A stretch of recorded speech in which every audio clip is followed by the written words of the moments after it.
por për mua është vërtet shqetësues fakti që zoti Kurti me atë sa e pash nga ky takim kishte një interpretim çuditshëm të aktgjykimit.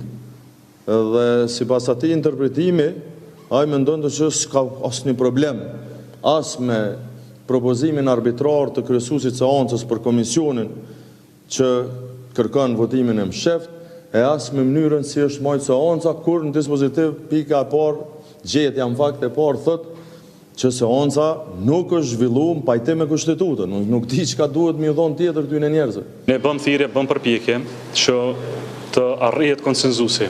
E para që të na jepet e drejta, të votojmë për, kundër ose abstenim për kandidatët që propozohen, dhe në emër të LDK-s me plot bindje, me plot vullnet, me plot zemër do të votonim kundër me 20 vota për kandidatin që ata propozojnë. Në këtë periudhë ata kanë vendosur një pengesë që është procedura fshetë, e cila për vendimin dhe opinionin e gjykatës kushtetuese me paragrafin 187 bëhet e qartë se s'është kushtetuese, është e padrejtë, është e paprecedent në historinë parlamentare të Republikës Kosovës. Prandaj nuk mund të marrim pjesë në shkelje të kushtetuesës pas aktvendimit të gjykatës kushtetuese. Si takim për mendimin tim është gjë e mirë që ka ndodhur. Presë ndodhin edhe takime tjera. Natyrisht një takim i parë gjithmonë është më i vështirë, derisa njihen pozicionet e forcave politike.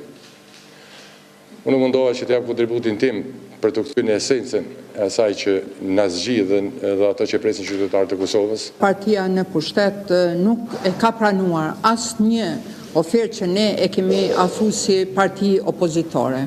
Është çuditshëm se aty ku ju konvenon, ose që ju ka konvenu lëvizjes vetëvendosje që me një aktgjykim të gjykatës kushtetuese të vitit 2014 që i jepet e drejta për kandidim të kandidatit partisë e cila ka më shumë të deputet, po ju konvenon edhe po e shfrytëzojnë atë drejtën e tyre